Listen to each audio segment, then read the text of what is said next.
Hey everyone, welcome back to the channel. Today, I'm going to show you a super simple way to round corners in Adobe Express.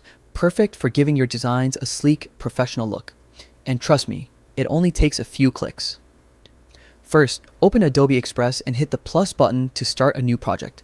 I like to go with a custom size, so we'll do 1920 by 1080, and then we can create our blank canvas. Next, let's add an image. You can either upload your own image or choose one from your Adobe Express library. For this example, I'll upload this PNG image I've prepared. Once it's in your project, just drag it onto your canvas. Now here's the magic part. Click on your image and you'll see an option called corners. By dragging the slider, you can round the edges of your image. Slide it all the way and your image becomes a perfect circle, or just round the corners slightly for a softer, more subtle look.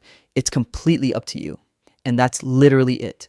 Whether you're working with logos, photos, or design elements, rounding corners in Adobe Express is fast, easy, and gives your designs that polished edge. If you found this tip helpful, don't forget to like and subscribe for more quick tutorials. Try it out yourself and see how it instantly transforms your designs. Thanks for watching, and I'll see you in the next video.